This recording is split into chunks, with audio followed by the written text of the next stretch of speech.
Alô, boa tarde a todos. Vamos iniciar então a conferência da professora Lyrium Sponhaus.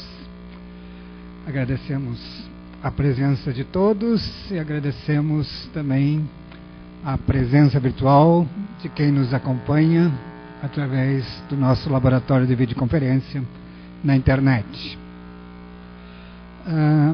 É muita honra para mim estar aqui apresentando a professora Lyrium, né, que foi minha última iniciativa como coordenador do curso, fazer esse convite a ela. E há alguns anos já eu venho acompanhando o trabalho da professora Lyrium na Alemanha, porque são poucas as pessoas, na verdade, que trabalham com jornalismo como conhecimento, né, e a gente acaba se cruzando através da internet, das publicações e dos eventos, e vim a conhecer somente ontem, pessoalmente, a professora Lyrium, embora, né, já tivesse contato com o trabalho dela há alguns anos. A professora Lyrium Sponhaus é doutora em comunicação social pela Universidade de Leipzig e coordenadora de um curso de pós-graduação na Universidade Quadriga de Berlim. Ela também é mestre em História pela Universidade Federal do Paraná, né, e trabalhou em vários órgãos da imprensa como repórter, editora e chefe de reportagem no estado do Paraná, né, e é autora do livro Jornalismo, Conhecimento e Objetividade, além do Espelho das Construções, que nós lançamos pela Pojor no ano passado, em parceria com a editora Insular. Então, gostaria de passar a palavra à professora Lyrium e, ao mesmo tempo, cumprimentá-la, assim como a nova coordenadora do curso, a professora Gislene Silva, e a todas as mulheres presentes pelo seu Dia Internacional, né, que as duas representam muito bem. Boa tarde. Em primeiro lugar, eu gostaria de agradecer ao professor Eduardo Medit e à Universidade Federal de Santa Catarina pela oportunidade de estar aqui e apresentar o meu trabalho.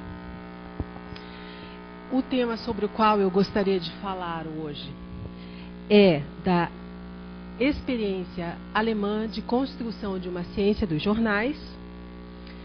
E o objetivo desta palestra é lançar uma discussão sobre o que nós podemos aprender com a Zeitungswissenschaft. Sobretudo no momento em que os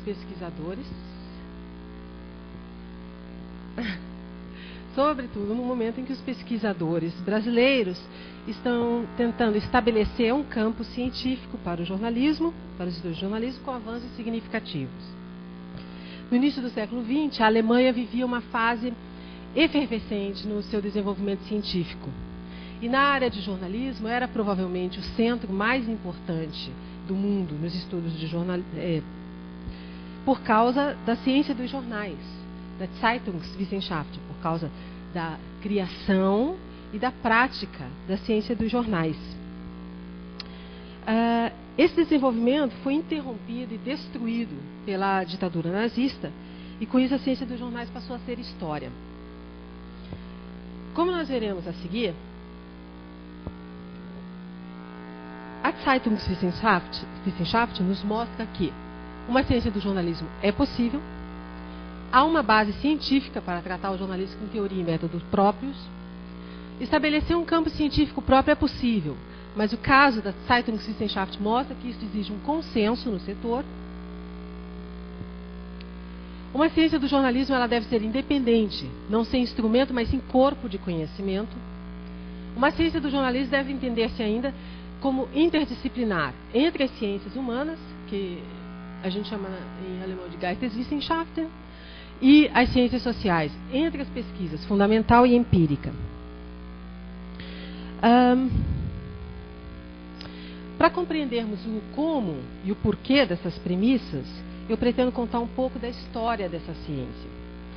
Na primeira parte, eu parto da definição de ciência e a sua aplicação, no caso da ciência dos jornais.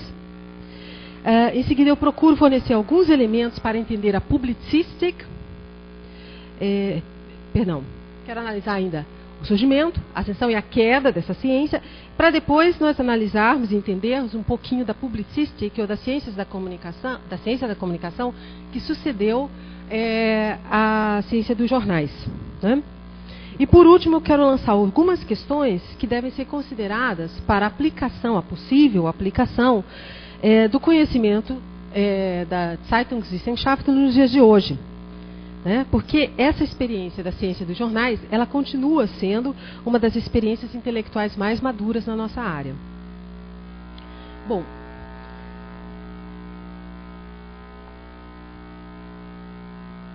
o que é Zeitungswissenschaft? Zeitung significa jornal. Wissenschaft significa ciência. Essa Wissenschaft não existe sozinho, né? Mas a gente poderia dividir essa palavra porque ali dentro tem duas ideias. A primeira ideia é de Wissen, de saber, e o Schaft, que vem do verbo schaffen, que é conseguir, alcançar, mas também produzir, né? A ciência no latim vem do latim ciência, que significa conhecimento. Há muita discussão sobre o que é ciência, mas eu acho que a gente pode chegar a um consenso mínimo sobre o que é ciência ao defini-la como uma tentativa coletiva, sociopolítica, institucionalizada de investigar metódica e sistematicamente A, como as coisas são, que é o ideal da verdade. B, por que as coisas são como são, que é o ideal de explicação. C, em algumas ciências, esse nível normativo, como as coisas devem ser. Quanto ao ideal de explicação, por que as coisas são como são, a gente tem que pensar que o papel da ciência, ele não é só encontrar as causas, mas é também descobrir os modelos, as regras, as leis, segundo os quais os objetos e os acontecimentos do mundo se relacionam e ou dependem uns dos outros. Bom, há um outro problema na ciência, que é o problema da especialização. A ciência, ela trabalha com recortes da realidade. A questão da especialização é a seguinte, pode ser resumida numa pergunta. Quais os recortes de realidade que podem ser pesquisados de maneira independente? A especialização é uma questão empírica. É no decorrer da pesquisa, é na confrontação de uma teoria com a prática, na confrontação da teoria com a empiria, que a gente vai descobrir algumas coisas sobre os fenômenos ou os acontecimentos que nós estamos analisando. A ciência só descobre, no decorrer da pesquisa, se alguns fenômenos ocorrem juntos, porque seguem as mesmas leis, se eles dependem uns dos outros, se eles são idênticos a outros, ou se em determinadas circunstâncias ocorrem distintamente do que até o momento. Ora, no momento em que os fenômenos acontecem distintamente do que aconteceram até o momento, eles precisam ser analisados individualmente para que possam ser pesquisados e para que a gente possa estabelecer a sua relação com os demais. Nós temos ainda uma discussão básica, uma diferença básica entre as ciências, que é a ciência que tem um objeto próprio, que tem um objeto, e a ciência que tem um objeto e um método próprio. Vou dar um exemplo. Na Alemanha existe a Lateinamerikanistik, que são os estudos latino-americanos. Os estudos latino-americanos, eles têm um objeto, América Latina, mas eles não têm um método próprio. Eles analisam com o método sociológico, com a história, com a ciência da cultura, que não tem aqui no Brasil. Enfim, eles não têm um método próprio. E há outras ciências que têm objetos e métodos próprios. Objeto e método próprios. Bom, essa diferença, ela se espelha de novo na discussão da ciência dos jornais da seguinte forma. A Zeitungskunde, né, Kunde significa conhecimento, ela trata o jornal como objeto. Então você tem estudos sobre o jornalismo, que tematizam o jornalismo. Um desses exemplos é a tese de Tobias Poica, de 1695. A Zeitungswissenschaft, ela tem o jornal como objeto, analisado com teoria e métodos próprios. Então, ela é mais do que estudos sobre o jornalismo, né? Ela faz estudos de jornalistic, né? Um exemplo disso é a obra do Otto Groth, né? Sobretudo, a obra Die Zeitung, o jornal. A ciência dos jornais, ela foi desenvolvida na Alemanha no início do século XX e foi praticada até os anos 60. Certamente, houve muitos estudos sobre jornalismo antes de 1900, mas há um consenso na literatura alemã que a preocupação em tratar o jornal com teoria e método próprios só ocorreu a partir do início do século XX. O desenvolvimento de uma ciência do jornal está ligada à transformação da imprensa em meio de comunicação de massa. Aqui a gente vê, nesse gráfico, como foi o desenvolvimento institucional, organizacional, institucional, dessa ciência e os acontecimentos que acompanharam no desenvolvimento da mídia. Nós temos, por exemplo, no início do século XIX, uma tiragem de 350 mil exemplares dos jornais alemães. No início do século XX, são 18 milhões. O número de jornalistas em 1800 na Alemanha era de 400. Em 1900, eram 2.500. Para ser mais precisa, de 1866 a 1900, o número de jornalistas pulou de 500 para 2.500. Né?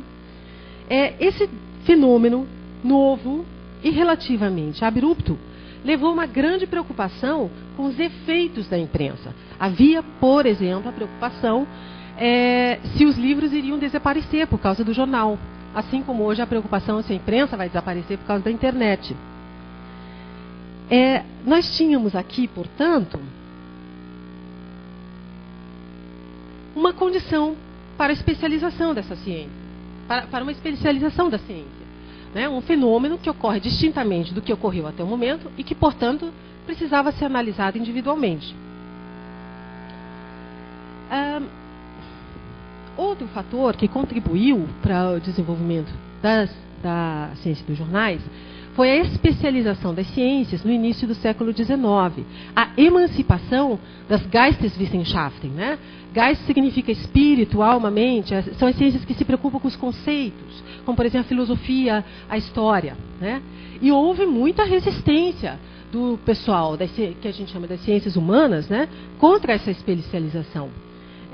O pessoal da história, por exemplo, não aceitava a sociologia. Né? E, no entanto, nenhuma outra ciência sofreu tanta resistência quanto a ciência dos jornais.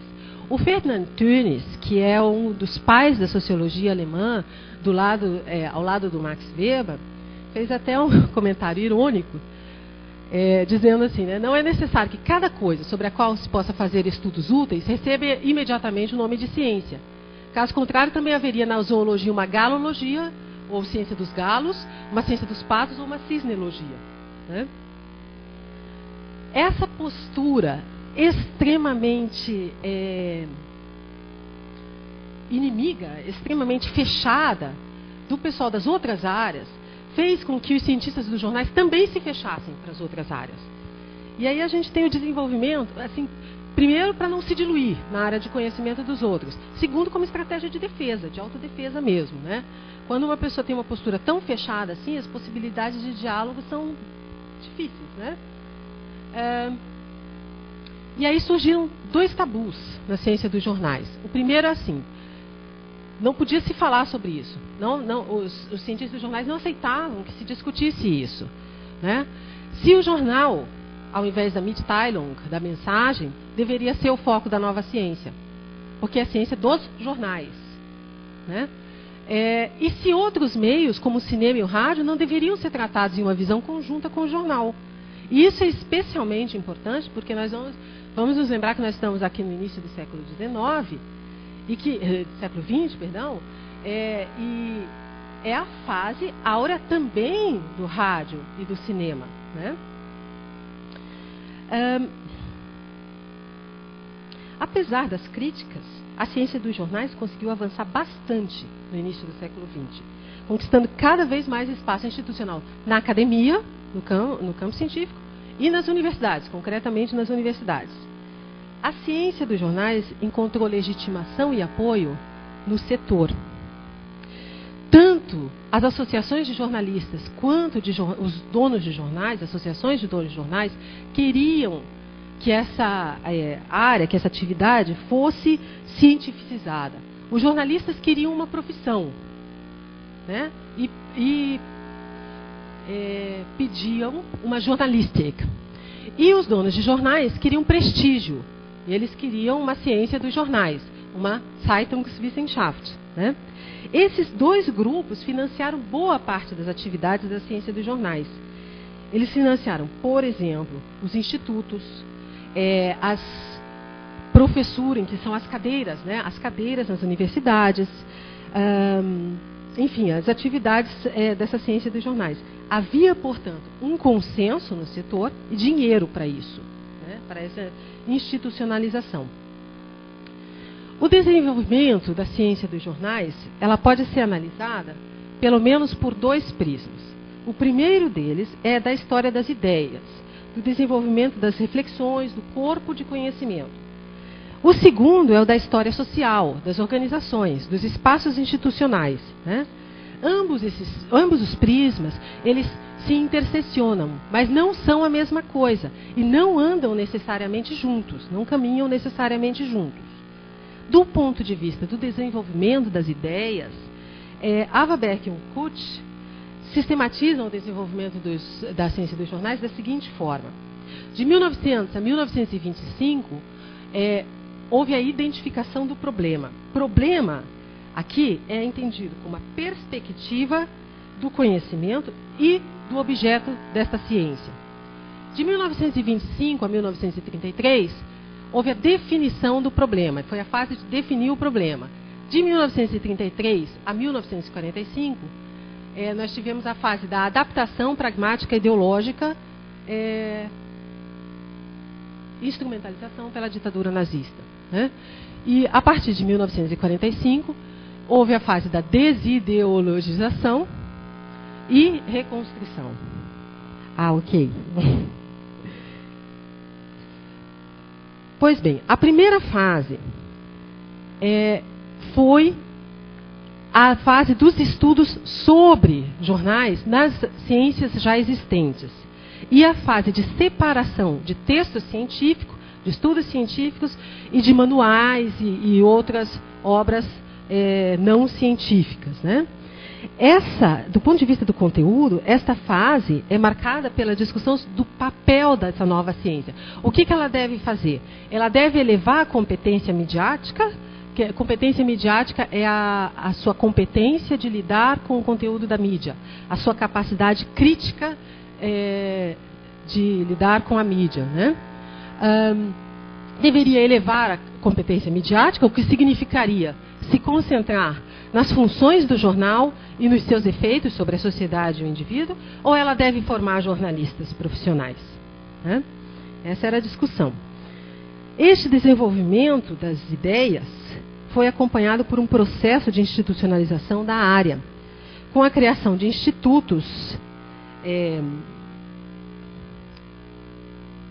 com a criação de uma série de institutos, né, específicos, a partir da primeira metade de 1920. A gente vê aqui alguns fatos importantes nesse desenvolvimento. Em 1910, o Max Weber sugeriu, no encontro anual da Sociedade Alemã de Sociologia, que se fizesse um estudo empírico sobre a imprensa, né, reconhecendo a importância da imprensa como objeto de pesquisa. Em 1915, o jornalista Otto Groth defende a sua tese de doutorado na Universidade de Tübingen. Em 1916, surge o primeiro Instituto dos Estudos de Jornais. E há duas coisas aqui para se falar, né? A primeira delas é que esse instituto foi fundado com dinheiro de um dono de jornal, com os recursos financeiros de um dono de jornal, e que o diretor desse instituto era o Karl Bücher, que era um professor que vinha da economia nacional, que não tinha experiência no jornalismo e que já estava emeritia, já era professor emérito, já tinha mais de 65 anos. O Karl Bücher era um homem liberal, né, que entrou em conflito com os donos de jornais, porque já naquela época ele criticou, ele era muito crítico com relação à dependência dos jornais da indústria dos anunciantes, né? Mas o Karl Bücher próprio, ele defendia que não há Zeitungswissenschaft, não há ciência dos jornais. Tanto é que o instituto chamava Zeitungskunde, quer dizer, estudos de jornais. Para ele, os jornais, os estudos de jornais deveriam ser uma disciplina dentro da Nationaleconomie, dentro da área de economia, ou de uma outra ciência que havia na época, que era a ciência do Estado. A ciência do Estado reunia a sociologia, a história, a política, a administração e parte da economia também. Também é importante ressaltar que não é por acaso que o primeiro Instituto de Estudos de Jornais surge em Leipzig. Leipzig, no final do século XIX, era o centro editorial da Alemanha. A maior parte dos livros que, em língua alemã, na Alemanha, vinham de Leipzig. A maior parte das editoras estava em Leipzig. E a maior parte do lucro obtido com livros, com a produção de livros, também era da cidade de Leipzig, né? A gente também tem a fundação de uma série de outros institutos que se segue à fundação do Instituto de Leipzig. Em 1924, então, nós temos a primeira cadeira, né, o primeiro cargo de professor titular para a ciência dos jornais. A pessoa que assumiu esse cargo foi o Karl Desta, no Instituto de München. E é também interessante observar que o Karl Desta também não tinha experiência no jornalismo, era um professor ginasial que pesquisava literatura, né?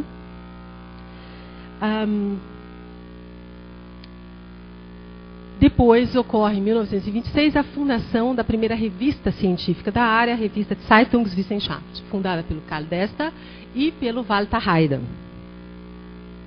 A segunda fase foi marcada pela definição formal do objeto de pesquisa.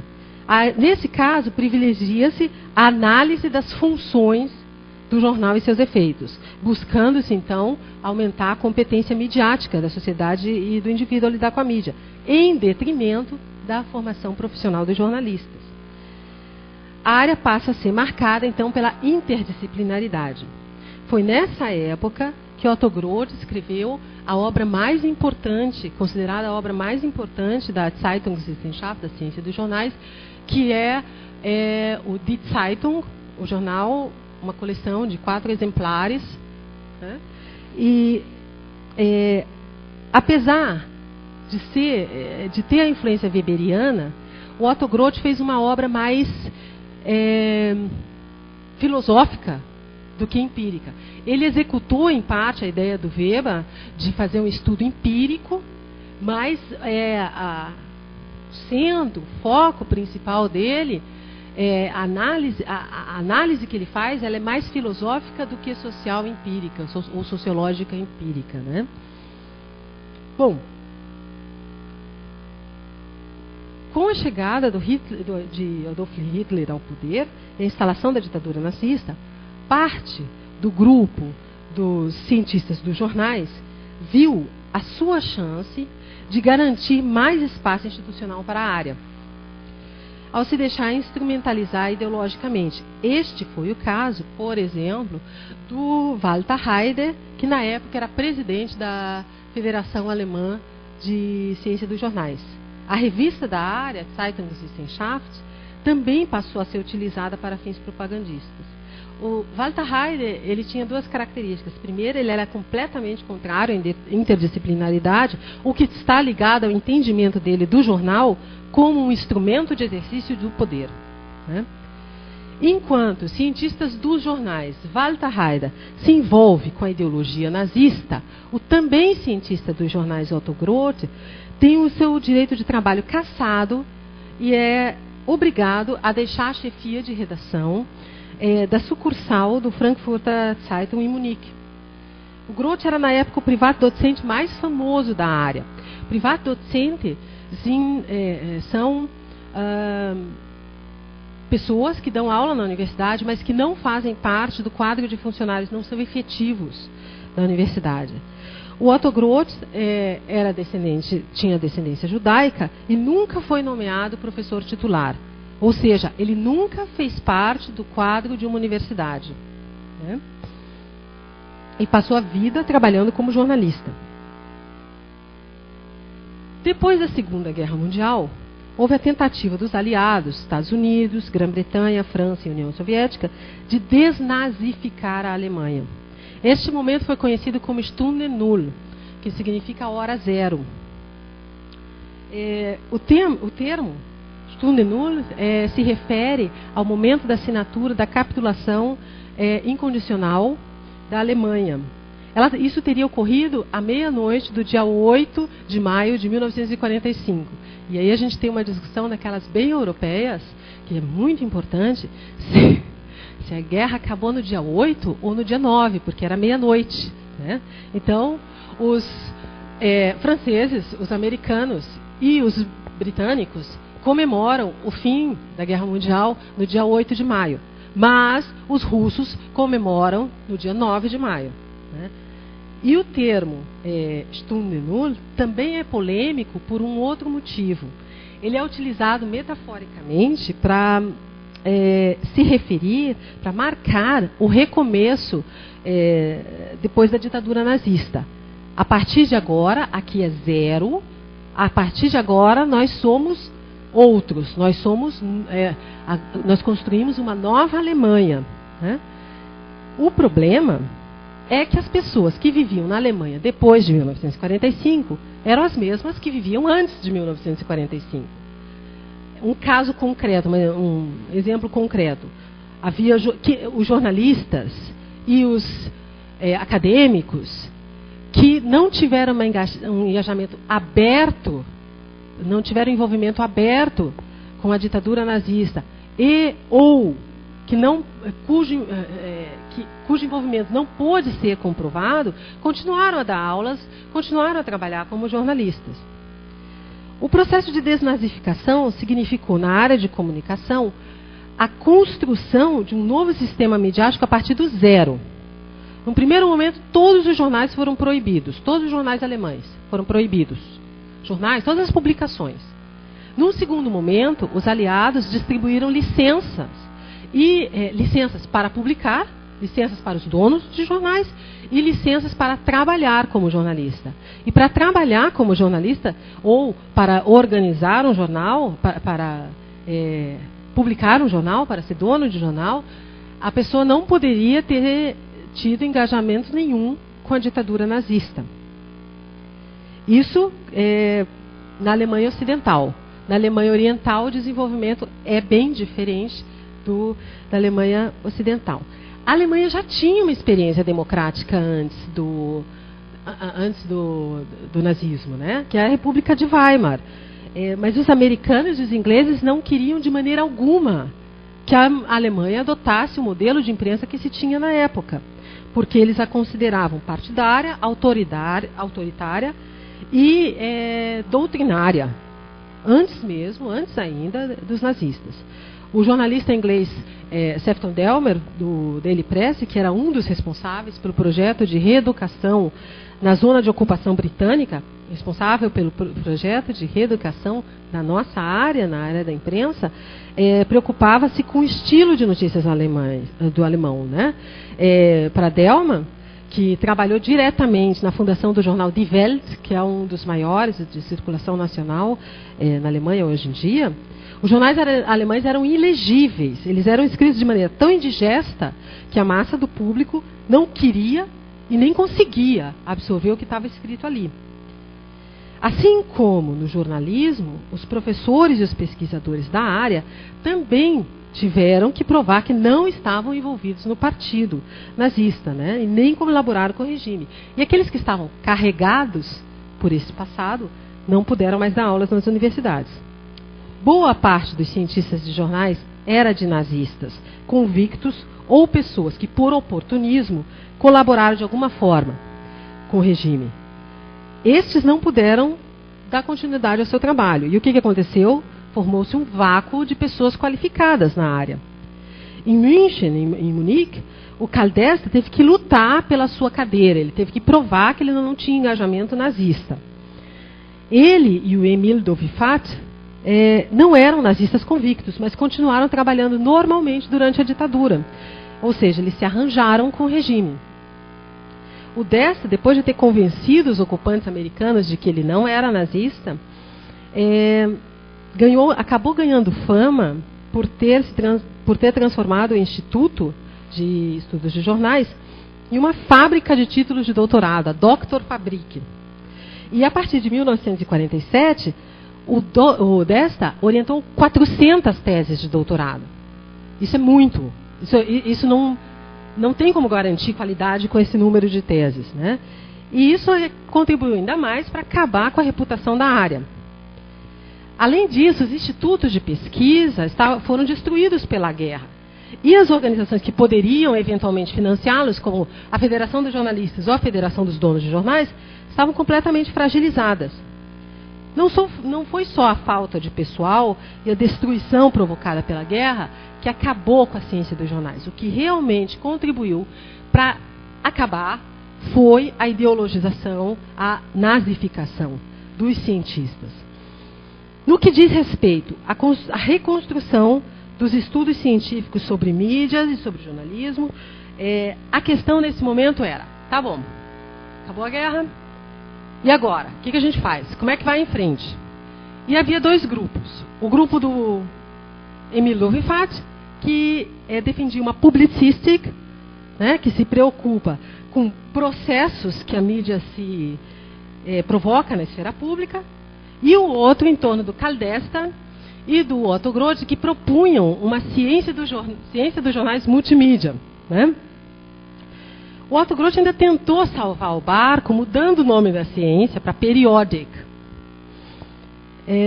Neste vácuo deixado pela ditadura nazista na área, daí apareceram ainda apareceu o pessoal da sociologia e ainda o pessoal da ciência política para reivindicar o objeto da publicistic, né? Assim como havia acontecido nos anos 20 com a sociologia. Assim como no jornalismo, os pesquisadores na área, no entanto, não queriam olhar para trás, né? Para a época que a Alemanha ainda era uma democracia, para a República de Weimar, para a ciência dos jornais. A nova publicistic, ciência da comunicação ou ciência da mídia, buscou, portanto, assim como o jornalismo, um novo modelo do outro lado do Atlântico. Depois da guerra, a publicistic vive o que eles chamam de virada sociológica empírica, que se consolida a partir dos anos 60.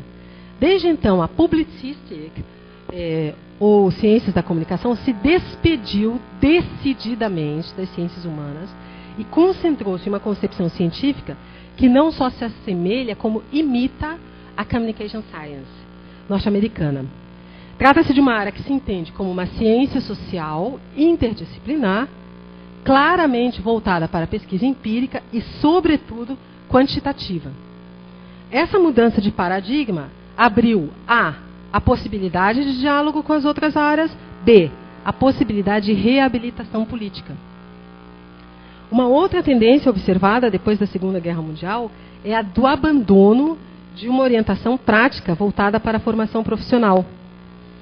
No final da Segunda Guerra Mundial, havia 3 professores de jornalismo ou comunicação e 2 deles tinham experiência na área.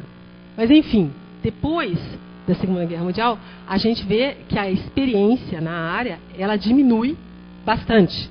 O que significa isso? Que as pessoas estão indo direto da academia sem nenhuma experiência de mercado para a universidade. Essa proporção tende a aumentar nos próximos anos, por causa do limite de idade. Para conseguir uma bolsa de doutorado na Alemanha, você não pode ser mais velho do que 30 anos. Não pode ter mais de 30 anos. Isso é limite, assim, é o teto Porque a gente vê aqui que a idade do doutorado, também de 2002, é de 31 anos. Ou seja, as pessoas estão terminando o doutorado com 31 anos. Para se tornar professor, que é professor titular, porque só o professor titular na Alemanha é funcionário público, não tem contrato com tempo limitado, não pode ser demitido. Só ele é realmente efetivo, digamos assim.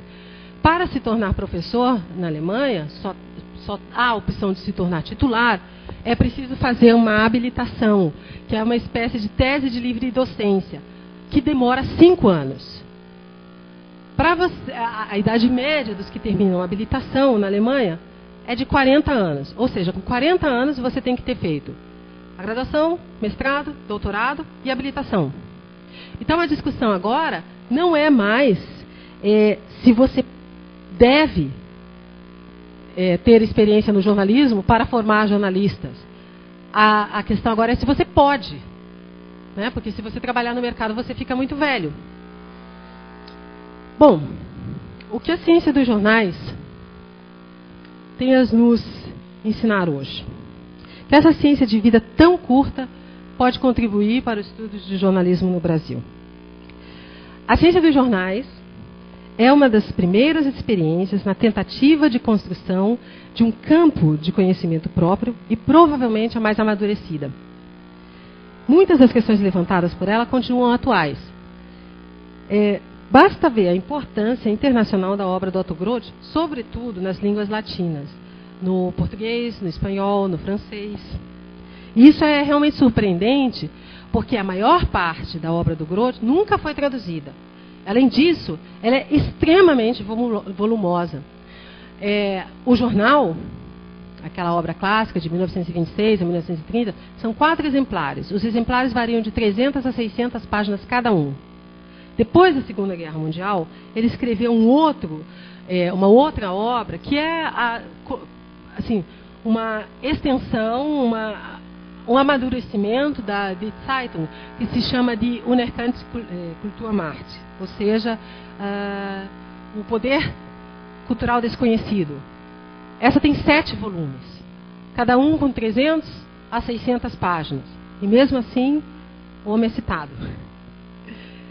Ao mesmo tempo, a aplicação da ciência dos jornais para a discussão das questões atuais, e ainda em um sistema midiático que se difere essencialmente do alemão como o brasileiro, exige uma série de ressalvas. Bom, a primeira delas é o anacronismo. A maior parte dos estudos da ciência dos jornais foi produzida a partir da observação de um sistema midiático que ainda se concentrava na imprensa. A ciência dos jornais ignorava o rádio, ignorava o filme e não conhecia a televisão. A questão aqui seria, o que dentro da ciência dos jornais se refere ao jornal e o que dentro das ciências dos jornais se refere ao jornalismo. É preciso analisar até que ponto esses estudos e as suas conclusões se referem ao meio e até que ponto se referem à atividade midiática. O segundo é um contexto histórico mais amplo, que significa que os estudos de ciência dos jornais devem ser interpretados dentro do contexto cultural em que foram produzidos. A Alemanha da primeira metade do século XX. Né? E daí advém a terceira questão a ser considerada, a histórico-política. Não se pode ignorar o engajamento dos cientistas dos jornais no regime nazista e a influência disso no conteúdo dos seus estudos. Isso parece bastante claro na obra do Walter Heide e na revista Ciência dos Jornais, na revista Zeitungswissenschaft. É preciso estar atento a isso. Né? Essa questão não é de forma alguma ultrapassada. Em 2001, o professor de jornalismo Horst Pöttger, da Universidade de Dortmund, escreveu um artigo na newsletter da DGPUK. A DGPUK é a Intercom alemã. E gerou uma polêmica enorme. Pöttger exigia uma discussão aberta sobre o passado dos cientistas da comunicação e sua participação ou colaboração com a ditadura nazista. Ele escreveu sobre a capacidade de adaptação de Emile Dovifat ao regime e sobre o trabalho da sua então doutoranda Elisabeth Neely Neumann, como redatora do jornal Das Reich. Elizabeth Neil-Neumann é autora da teoria do espiral do silêncio. É uma pesquisadora muito renomada na Alemanha, considerada a mãe da publicistic. Né? O artigo de Pötticher provocou muita discussão. Por outro lado, apesar do engajamento aberto de muitos cientistas dos jornais ao regime nazista, seja por oportunismo, seja por convicção, acredito que pode-se dizer que a ciência dos jornais per si não é nazista. Né? Eu acho que a gente pode dizer com muita clareza que Otto Groth e a sua obra não estão baseados em premissas nazistas. A partir dessas ressalvas, poderia valer a pena para a jornalística brasileira aprender com os erros, mas também com os acertos dessa experiência. Com os erros. O fechamento da ciência dos jornais para a perspectiva interdisciplinar. A concentração no meio jornal e não no jornalismo. A preocupação exacerbada com a institucionalização, em vez do corpo de conhecimento, durante a fase do nazismo. O abandono da perspectiva teórica, filosófica, em nome de uma concepção absolutamente empirista de ciência, depois de 1945. E os acertos. Teoria e métodos próprios, o que significa apropriados, para a investigação daquilo que os jornais fazem, e uma ciência de jornais que unia pesquisa fundamental e empírica. Eu agradeço pela atenção.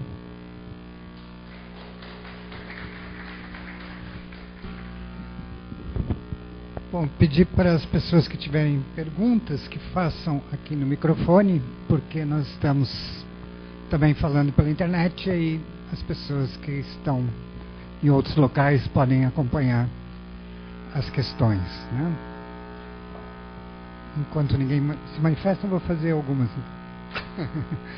A primeira questão que eu acho que tu citaste até meio rapidamente, né, falando da existência de uma ciência da cultura, né, e eu tive sempre muita curiosidade sobre isso, porque tanto Max Weber vai situar a sociologia como uma ciência da cultura, né, eu acho que ele faz isso já naquele texto de 1910, que a gente até publicou aqui na nossa revista uma tradução, e também o Otto Groth vai situar a jornalística como uma ciência da cultura, né? Que tu poderias situar para a gente o que é essa visão das ciências da cultura na Alemanha? Bom, hoje a ciência da cultura ela não tem uma relação com essa discussão da ciência dos jornais. E é uma questão muito interessante porque o que a gente chama de ciências da comunicação no Brasil, na realidade, ela reúne tanto a jornalística, quanto a ciência da comunicação e a ciência da cultura. Muitos objetos que a gente entende aqui como objetos da ciência da comunicação, na Alemanha não são considerados da ciência da comunicação. Por exemplo, a Volkskommunikation na Alemanha não é objeto da ciência da comunicação, é objeto da ciência da cultura. Então, a ciência da cultura atual, ela não tem relação nenhuma mais com a ciência dos jornais. Na época em que o Otto Groth propôs, o Max Weber propôs um estudo empírico sobre a imprensa, na época em que o Otto Groth escreveu a sua obra, o jornal ele era visto como uma publicação, porque a publicistic ela se preocupa com as publicações. Então a preocupação deles era saber como é que esse produto cultural, o jornal, se diferenciava do que eles conheciam até então, que eram os livros.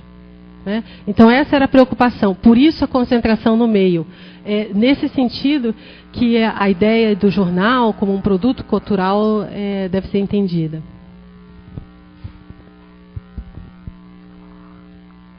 Só complementando essa questão, porque você citou também o Karl Büchner, né? E ele tinha um jornal, apesar de ser economista, como você citou, ele tinha um livro que o Max Weber até cita nessa palestra dele como um dos mais relevantes livros da área, e que chamava Jornalismo e Cultura, né? Era uma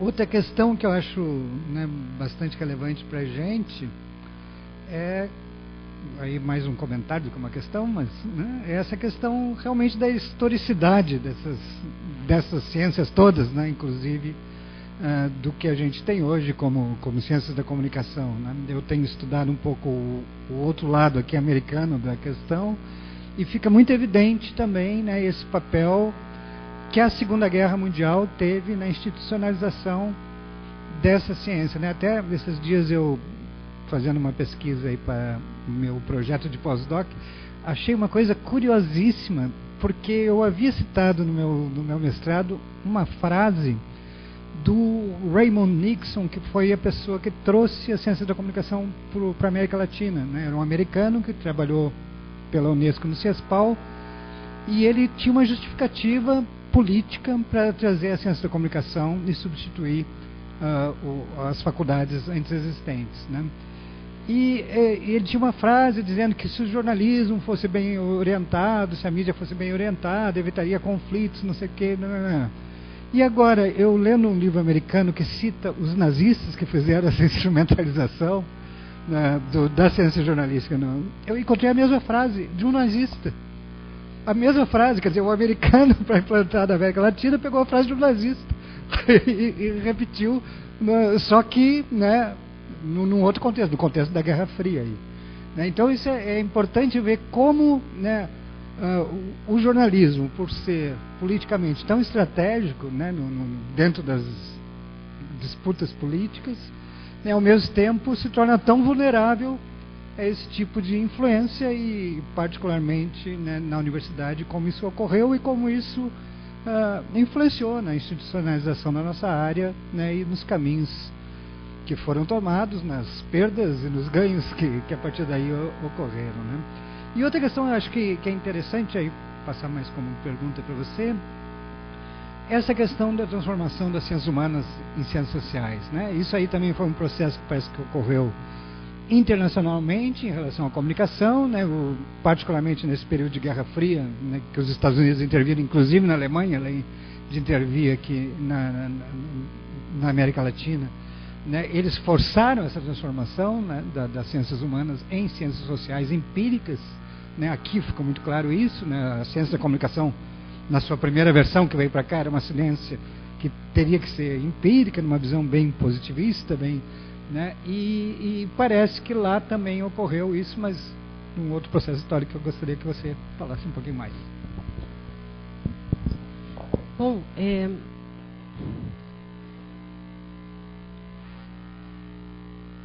há uma situação, há um relacionamento entre a Europa com os Estados Unidos, e sobretudo a Alemanha com os Estados Unidos. Ela é muito diferente da relação da América Latina com os Estados Unidos. Essa orientação empírica, ela foi, em boa parte, por vontade dos alemães próprios. Porque a Neely Neumann, por exemplo, ela esteve nos Estados Unidos, ela estudou lá, e a área dela é demoscopia. Demoscopia, que é pesquisa de opinião. Ela mede a vontade do povo, né? Pesquisas eleitorais, pesquisas de opinião. E ela trouxe isso. E foi a possibilidade que se encontrou foi a alternativa que estava ali disponível para começar do zero. Para não olhar para trás. Havia ali uma alternativa clara. Havia a alternativa daqueles que libertaram a Alemanha do nazismo, né? Há aquela posição. Os Estados Unidos, nessa época, eles são a alternativa ao nazismo, né? Eu não sei se vocês lembram do filme A Vida é Bela. No final, quando o soldado americano chega com o tanque. E ele sai do tanque, ele não sai com cara de brabo, ele não sai atirando em todo mundo, ele sai comendo um chiclete, mascando um chiclete. Mascar chiclete é uma coisa assim, um símbolo enorme. E abraça o menino, hey boy. É essa a ideia que eles têm dos americanos. os projetos que estavam ali à disposição são outros projetos do que os que estavam à disposição na América Latina. E por isso, o lugar dos Estados Unidos e o lugar desse projeto das ciências sociais é um outro do que aqui na América Latina. Né? Aqui o projeto alternativo aos Estados Unidos não era o nazismo. Lá era. Né?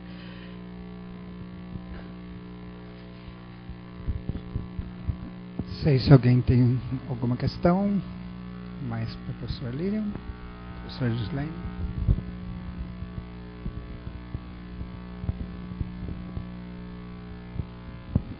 Então, a professora vai dar um curso aqui essa semana, até sexta-feira, tratando de algumas metodologias, e a minha pergunta vai nesse sentido. Assim, nós temos a disciplina de Teoria de Jornalismo. Pensando uma disciplina de Teoria do Jornalismo e os seus métodos, eu gostaria que você comentasse um pouco sobre como vocês tratam lá a questão do discurso, da recepção, ou se a maior parte dos trabalhos ainda é sobre os produtos e os veículos, o que é publicado na imprensa, mas se tem trabalhos teóricos, como é isso? Porque para nós interessa bastante essa discussão do que nós queremos construir nessa teoria do jornalismo, e como você mesmo disse, aqui na América Latina ela também vai tomando outros formatos, né? Então, se você puder comentar um pouco, talvez já dar uma pista do que vai ser o seu curso, que aí todos estão convidados a participar, né, fazer a sua inscrição. Se puder comentar um pouco. Obrigada. Bom, a ciência da comunicação, depois de 45, sobretudo depois de 60, vamos falar depois de 60, dos anos 1960, ela não é muito teórica, ela não gosta muito de teoria. Né? E isso gera, às vezes, um problema de validade, porque há muitos estudos empíricos em que as pessoas saem medindo alguma coisa que não sabem o que é. O negócio é medir. Né? O negócio é ir para a realidade, e o que eu vou medir, como eu vou medir, isso muitas vezes não interessa. Há uma outra perspectiva desses estudos empíricos, que é a grande preocupação do como, dos métodos, como vou medir. Mas pelo fato dessa ciência ter se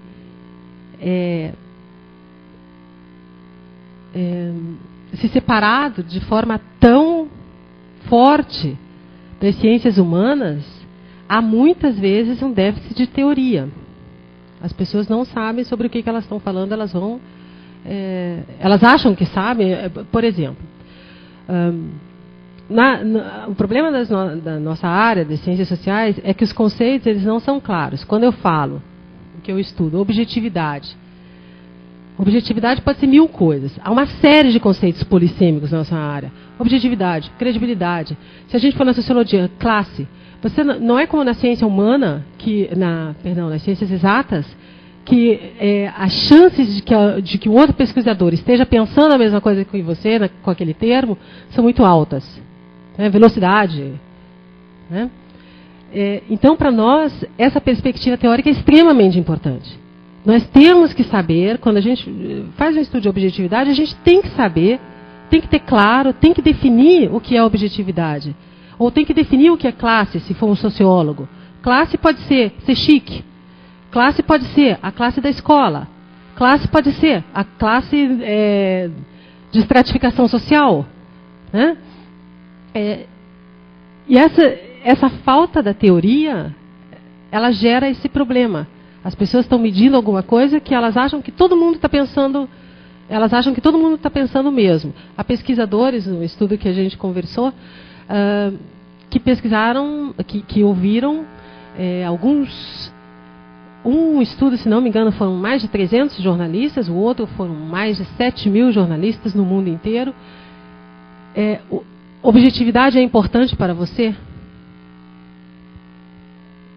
Quer dizer, o pesquisador está exclusivamente preocupado com o número de casos. Porque objetividade para ele pode significar uma coisa. E para cada jornalista, ou para cada grupo de jornalistas, pode significar outra. E ele não vê necessidade nenhuma de definir objetividade. Quanto aos métodos, os métodos na pesquisa de jornalismo, eles são métodos empíricos, puramente empíricos. A teoria, quando aparece, ela é uma parte só. E na Alemanha, como eles pesquisam muito, há diversas áreas dentro da comunicação. Por exemplo, a jornalística é considerada uma ciência dentro das ciências da comunicação. E as ciências da comunicação é considerada uma ciência dentro das ciências sociais. Do lado da ciência política, tem a sociologia, tem a comunicação. Né? Onde é que eu queria chegar com isso? Da recepção. Então, o pessoal que estuda a recepção forma um grupo. O pessoal que estuda jornalismo forma outro. O pessoal que estuda conteúdos forma um outro. E aí, por exemplo, na área de conteúdo, ainda há uns trocentos subgrupos. Quais são as tendências nos estudos de jornalismo? Quando você vai ao encontro de comunicação ou de jornalismo na Alemanha, você percebe claramente duas posições. De um lado, o pessoal da teoria da ação comunicativa, do Habermas, e de outro lado, o pessoal da teoria dos sistemas do Luhmann. Esses são os dois grandes paradigmas na teoria do jornalismo. E as teorias que a gente diz teorias do jornalismo, elas são baseadas nesses dois paradigmas. Essa é a tendência. Pesquisa empírica baseada nesses dois paradigmas. Obrigado. Alguém mais? Eu não sei o nome. Quer fazer uma questão? Pode fazer aqui, por favor, para o pessoal que está acompanhando.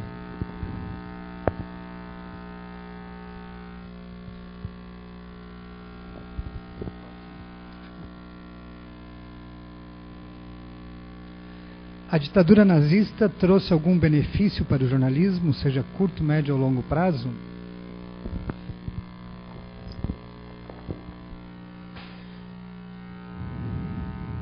Que pergunta difícil. Eu acredito que não. A ditadura nazista, ela acabou com a Alemanha e ela acabou com... Ela interrompeu de maneira radical um determinado desenvolvimento. O que aconteceu com a ciência dos jornais não aconteceu só com a ciência dos jornais.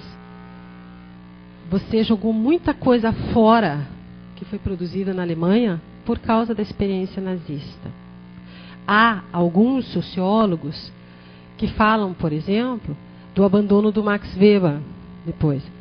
Não sei, não sou socióloga, mas há essa tese de que se abandonou o Max Weber depois disso. É a mesma coisa com a ciência dos jornais. Ok, nós temos um outro momento histórico, mas o fato dos livros do Otto Groth estarem fechados na biblioteca, a única pessoa que empresta sou eu, mostra que há mesmo a tentativa de não olhar mais para trás. E isso interrompeu um desenvolvimento. As pessoas poderiam discutir o que a ciência dos jornais fez. As pessoas poderiam ir adiante. A ciência do jornal é história, a ciência dos jornais é história. Né?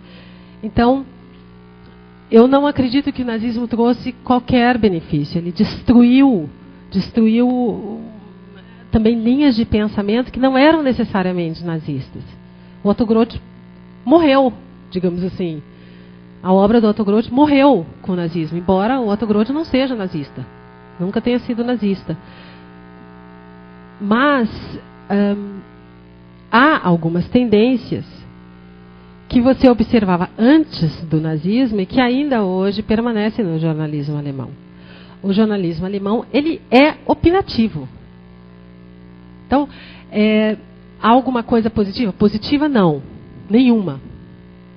Mas há algumas continuidades, não do nazismo, mas da República de Weimar desse jornalismo, há algumas continuidades no jornalismo de hoje. Né? Os alemães iriam me jogar pedras por dizer isso aqui. Mas quando eu vejo... há um livro do Harry Prost, eu acho que de 2001, eu publiquei uma parte de um manual utilizado pelos americanos na reeducação dos jornalistas depois da Segunda Guerra Mundial. E eles comentavam assim, quais as manchetes que você podia fazer e que você não podia fazer. E eles reclamavam, por exemplo, de manchetes com ponto de interrogação. Virá o novo salário mínimo?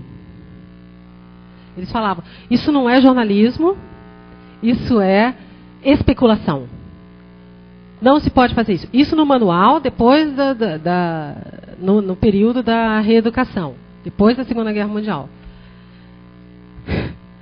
Quando eu estava na Alemanha, eles iam aumentar a taxa que se paga para as crianças, que se chama Kindergeld, que é um dinheiro que todo mundo que tem filhos na Alemanha recebe. Quer dizer, todo mundo não, os desempregados não recebem, eles não precisam.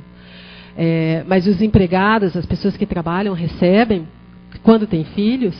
E a pergunta era assim, virá um aumento do Kindergeld? Né? A mesma coisa, a manchete, quando estavam discutindo nas eleições, acho que de 2004, se não me engano, havia a possibilidade de 2 candidatos do Partido Conservador, a Angela Merkel, que hoje é primeira-ministra, e um candidato dentro do partido dela. Os 2 eram pré-candidatos, o Edmund Stoiber, que acabou ganhando. A manchete do Frankfurter Allgemeine Zeitung era assim, er oder sie? Ele ou ela? Eu acho que dá para perceber uma diferença clara com o jornalismo brasileiro, né? Eu não acredito que a Folha de São Paulo publicaria a manchete ele ou ela. Né? Também quando houve, as eleições acho que foram em 2002, em 2006, quando o Gerhard Schröder, do Partido Social Democrata, convocou aquele voto de desconfiança, porque eles fazem voto de desconfiança, para saber se ele continuava como primeiro-ministro ou não. O Taz, que é o Die Tageszeitung de Berlim, que é um jornal de esquerda, titulou assim, Raus von hier Abadali, fora daqui rapidinho. Eu também não consigo imaginar que um jornal brasileiro coloque uma manchete dessas. Né? Então, não é nazista, não pode, nem tudo, assim, a Alemanha não é nazista. Né? A Alemanha de hoje ela não é nazista. Mas aquele jornalismo opinativo da República de Weimar, aquela reclamação, o jornalismo alemão não é americano, é isso que eu estou querendo dizer. Assim, se o ideal, ou se o jornalismo americano é esse jornalismo baseado em fatos e tal, o jornalismo alemão ele não é americano. Né? Então há uma certa continuidade, mas não continuidade com o nazismo. O nazismo foi período de exceção. Né? Nesse ponto de vista. A imprensa alemã não é nazista. Né?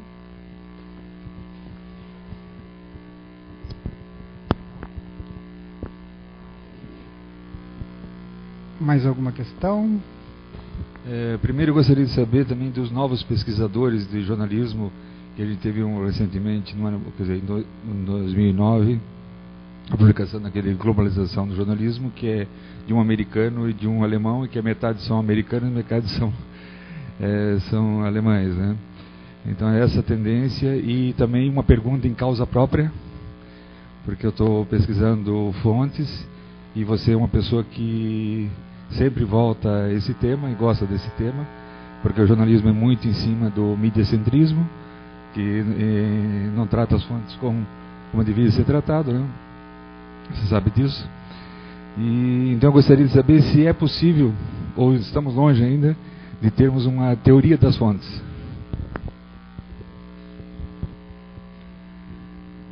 Uma teoria das fontes.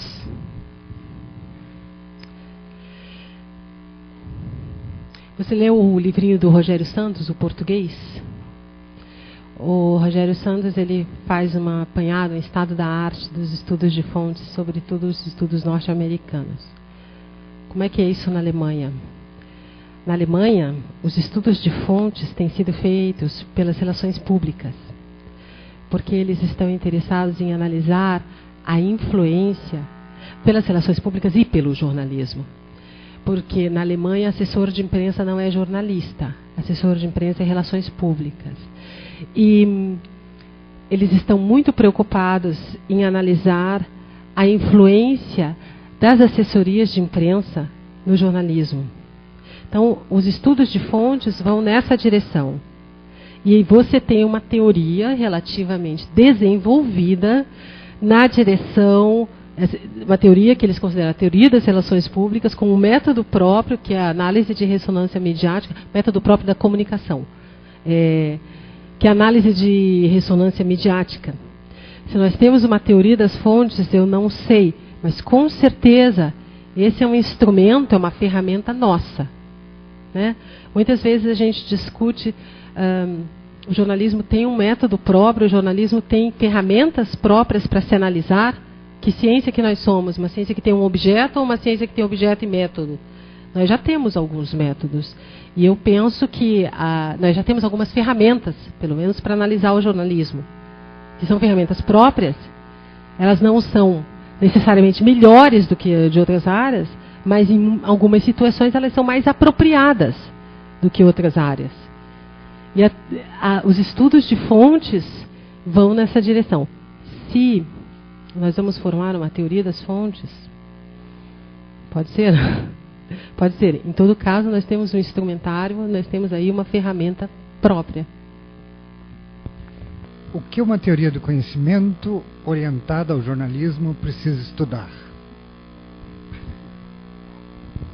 Nossa.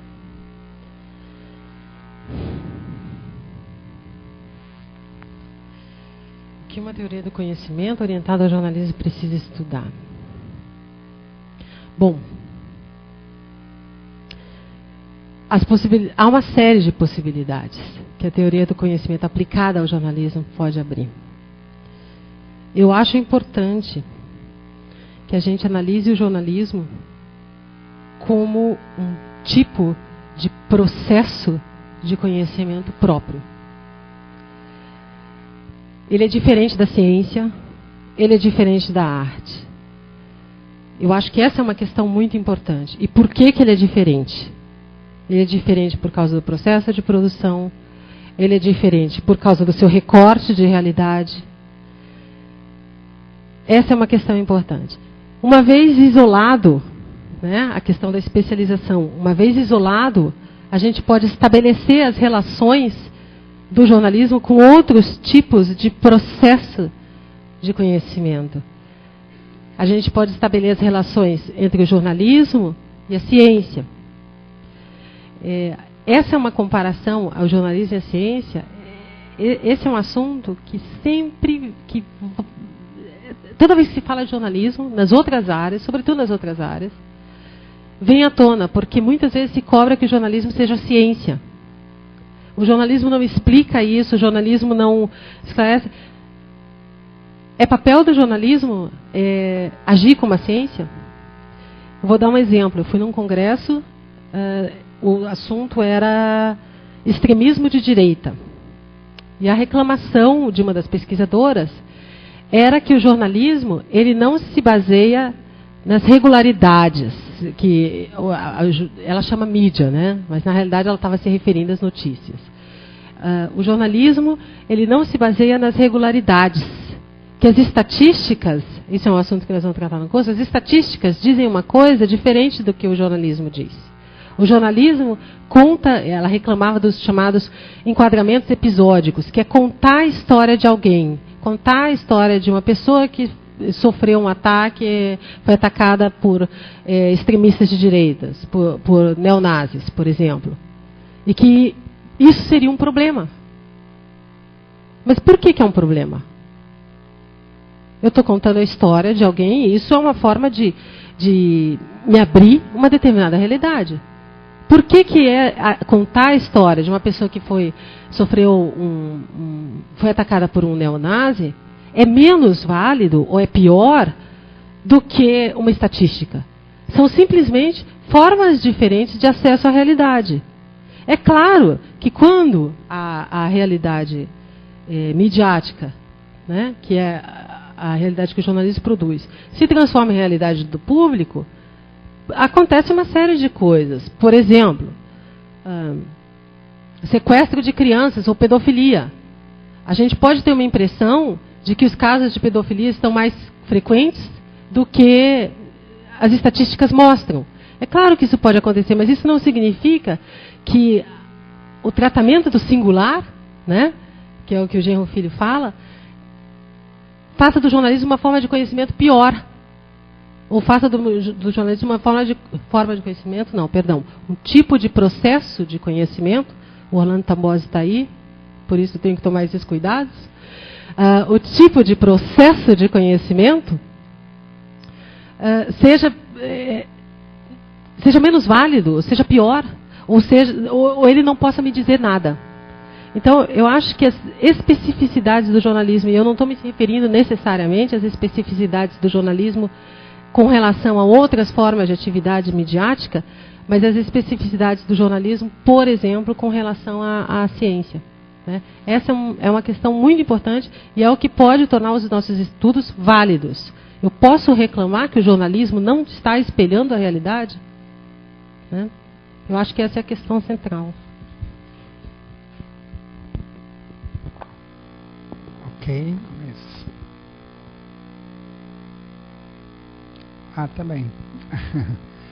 Só, então, se ninguém tem mais nenhuma questão, só gostaria de informar que o livro da professora Lilian, Jornalismo, Conhecimento e Objetividade, além do Espelho das Construções, está ali fora com o pessoal da Editora Insular. Quem quiser pegar um autógrafo dela, é uma oportunidade única. Eu gostaria então de agradecer a presença de todos, especialmente da nossa convidada, né, que fez uma palestra brilhante, muito esclarecedora para mim, né, que trouxe muita informação útil para a gente pensar na questão dos estudos de jornalismo, né, hoje no Brasil, a partir de uma referência sobre a qual a gente tem muito pouca informação, mas que é muito importante na história dos estudos de jornalismo, né, e agradecer também o pessoal que nos assiste pela internet e a equipe do Laboratório de Videoconferência que fez essa transmissão. Muito obrigado a todos. Então, a partir do próximo evento, né, estará a professora Gislene Silva aqui nesse lugar, né, como nova coordenadora do curso de mestrado da UFSC. Parabéns pela eleição e a posse, né, e agradeço a presença de todos, especialmente da professora Lilian. Não sei se a Lilian quer falar alguma coisa. Eu agradeço pela participação de todos. E quem tiver perguntas, quem tiver interesse no tema, se ficaram perguntas ainda em aberto, estejam à vontade para me procurar. Obrigada.